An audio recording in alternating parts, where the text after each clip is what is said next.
রোমাঞ্চকর 4 দিনের ভারত সফর শেষ করলেন লিওনেল মেসি।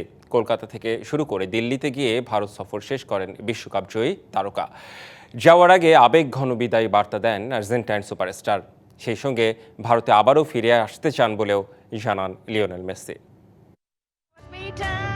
ফুটবল যে নামটির সাথে জড়িয়ে আছে বিশ্বজুড়ে কোটি ভক্তের আবেগ, যে ফুটবল ছাড়িয়ে যায় সীমানা থেকে সীমানা, এক করে এক দেশের সাথে অন্য দেশ, এক সংস্কৃতির সাথে অন্য সংস্কৃতি। আর যুগে যুগে এমন ফুটবল কিংবদন্তিরা আসেন যারা অমর থাকেন বিশ্ব ফুটবলে। যে তালিকায় আছেন পেলে, ম্যারাডোনারা, তেমনি আরও একটি নাম লিওনেল মেসি, যার নামের সাথেই জড়িয়ে আছে বিশ্বজুড়ে কোটি কোটি ফুটবল সমর্থকের আবেগ। যিনি আসলেন বাংলাদেশের খুব কাছেই, যেন হাত বাড়ালেই মেসিকে ছুঁতে পারতেন বাংলাদেশি ফুটবল ভক্তরাও। তাই তো ভারতে মেসির প্রতিটি পদক্ষেপ নিয়ে আগ্রহের কমতি ছিল না বাংলাদেশের ফ্যানদের মাঝে।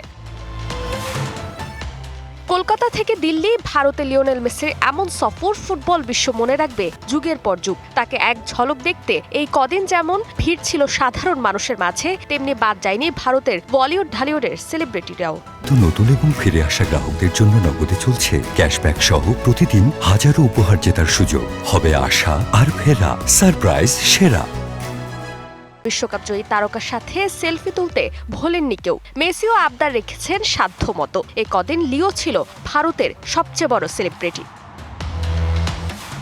কলকাতা দিয়ে মেসি শুরু হয় ভারত সফর। যদিও দাদাদের রাজ্যে খুব একটা ভালো সময় কাটাতে পারেননি লিও। সল্টলেক স্টেডিয়ামে 12,000 রুপিতে টিকিট কিনেও তাকে দেখতে না পারার আফসোসে পড়েছেন কলকাতার ফুটবল প্রেমী মানুষ।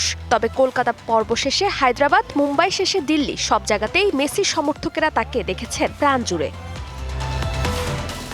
আর্জেন্টাইন সুপারস্টারের ভারত সফরের মধ্যে স্মরণীয় হয়ে থাকবে তার সচিনের সাথে সাক্ষাৎ, ভারত ফুটবল দলের সাথে মেসির দেখা থেকে শুরু হয়ে বিশ্বের ক্ষমতাধর বোর্ড বিসিসিআই সভাপতি জয় শাহর সাথে মেসির দেখা, মেসিকে জয় শাহর ব্যাট উপহার সহ তাকে বিশ্বকাপের টিকিট উপহার দেওয়ার মতো ঘটনাগুলো।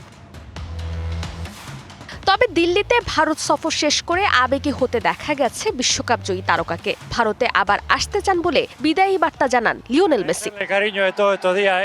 ভারতে এই 3 দিনে যে ভালোবাসা এবং সমর্থন পেলাম তার জন্য ধন্যবাদ। কয়েকটা দিন দুর্দান্ত কাটলো আমাদের। আপনাদের ভালোবাসার সঙ্গে নিয়ে যাচ্ছি। আবার ভারত আসবো, হয়তো ম্যাচ খেলতে বা অন্য কোনো কারণে। তবে আমরা অবশ্যই ভারতে আসবো। মেসি বক্তব্য রাখার সময় মঞ্চে তার পাশে ছিলেন লিওর দীর্ঘদিনের সতীর্থ লুইস সুয়ারেজ এবং রদ্রিগো ডি পল। পুরো সফরেই লিওনেল মেসির সঙ্গী ছিলেন তারা। ফারজানা জাহান প্রিয়া, ডিবিসি নিউজ ডেস্ক।